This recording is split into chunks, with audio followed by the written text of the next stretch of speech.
Hey everybody, it's Irene with BrainStormAcres. And I was just getting ready to finish up some of my planning for the spring this morning, and I thought I should probably share this.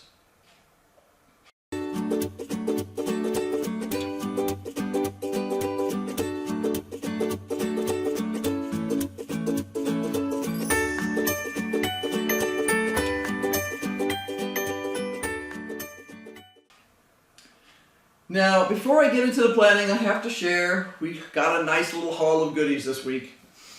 We went down to some big box stores, and I stopped into my favorite hardware store.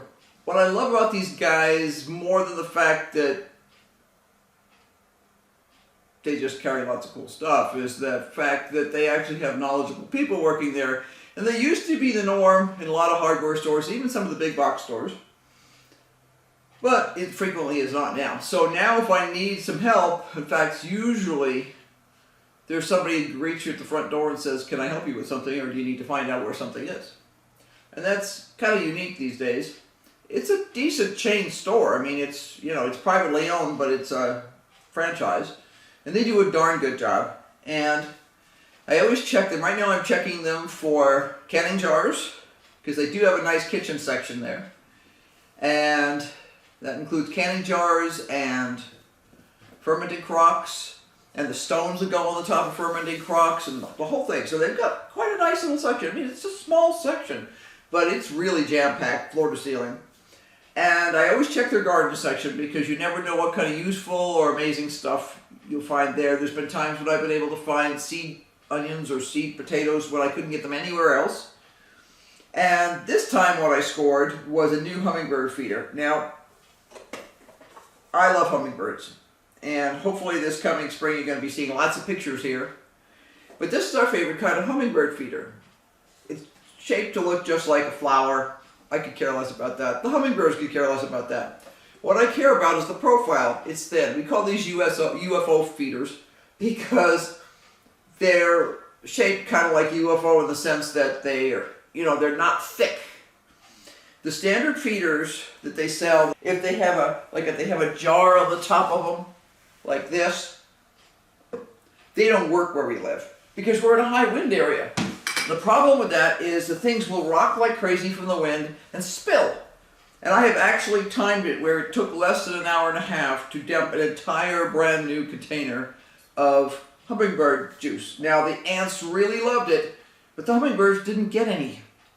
But we discovered that this kind of hummingbird feeder, and this is not the first time we've had, the reason we call them UFOs is because the original one we had, like, I don't know, really long time ago, like 14 years ago or something, was actually shaped more like a UFO. But we found that anything that's slender like this will work really well, and it doesn't swing as much. So I've been looking for some new ones. We have two. And in the summertime, I usually put up two, but these are getting old. And to be honest, we've got a couple of cracks in them, and some of the ends have broken off, and it's getting to be hard to get replacement parts. And I've been looking, and my husband watches every time he goes out to anywhere, because we really love hummingbirds, but we really don't love spilling hummingbird juice all over the place. And yesterday, I found this one. Now, it's by Perky Pet, which is one of those companies that doesn't give me a thing. And I actually get the Perky Pet Hummingbird Food.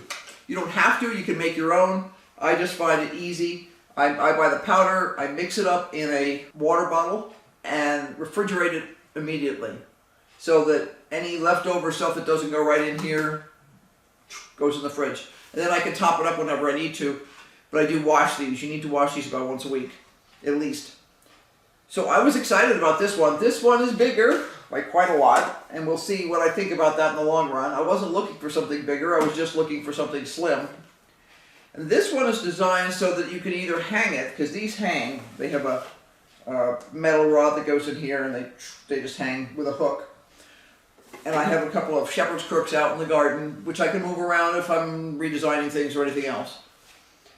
This one is supposed to be more ant proof than that one is. It's got what they call an ant moat, which I think is just a section up at the top here. I haven't actually opened it all the way, where you can put water in the top so that if they do crawl down the stick, they can't get in. Because ants can be annoying. They're not usually a huge problem with our hummingbird feeders here, although we've had problems in the past. Knock on wood, that won't be the case this year. Anyway, so this holds up to 16 fluid ounces of nectar, which is more than I prefer. So we'll see how that goes. The reason I prefer to empty them more often is you don't want to poison your hummingbirds. And later this spring, I'll do an entire show just on taking care of your hummingbirds. But I was very excited yesterday. We're going to try this out. We'll see how it works. This can either be supported from the bottom or hung from the top. So, cool. Looking forward to trying that out. And Henry bought me a present the other day because he knows I've been thinking about this. This is a window hummingbird feeder, and I always get a kick out of things like this because the hummingbirds could care less. They are looking for specific colors, but because they're trying to impress people, they try to make it look kind of like a flower. I'm sure on the theory that will attract hummingbirds. I have no idea. These things basically, like, I haven't actually taken it apart to see how it works yet, but I know the basic principle is it sticks to the window. We have a couple of really large windows, panes here, like the door on the right-hand side is almost never opened except when we're moving furniture. And there's a big window over one of the desks that I work at over there too. So we'll see. It'll be interesting to try both of them. Another exciting bit yesterday was lawn furniture rewebbing. Now that may not sound exciting, but we have good quality metal lawn furniture. But over time, and I mean the metal's not going away, the metal's going to be there for a long time. You can easily replace the pillows and stuff at some of your big box stores. And in fact, you can even tell when a big box, when the pillows are replaced by the color combinations, because they tend to switch them up year to year. Like one year it'll be stripes, and the next year it'll be Hawaiian prints, and the next year it'll be something else. So, you know, when you see mine later this spring, you'll be able to tell I got mine a couple of years ago. Anyway, because they won't be fashionable. But more I'm concerned about how it feels on my behind rather than whether it's fashionable or not. But I noticed the other day when I was out there that the lawn webbing on these chair frames getting a bit iffy, and I don't know if you've ever had a chair frame fall out from under you, but it's no fun. So when I saw this, I got the new webbing straps, and I also got the bag of screws, but I didn't think you needed to see a bag of screws. And they're just a flathead screw, but that way you're not dealing with rusty old screws that might be left over from the old lawn furniture. And it's a heck of a lot cheaper. This was like $4 or $5? Yeah, it was $4 or $5. And this is 39 inches long. I mean, 39 feet long. So this will probably redo probably all of the lawn furniture we wanted to do, because we don't have any chaise loungers. They're the ones who take a lot. But this means our furniture will essentially be brand new as soon as we throw some pillows on it. So this is a good thing.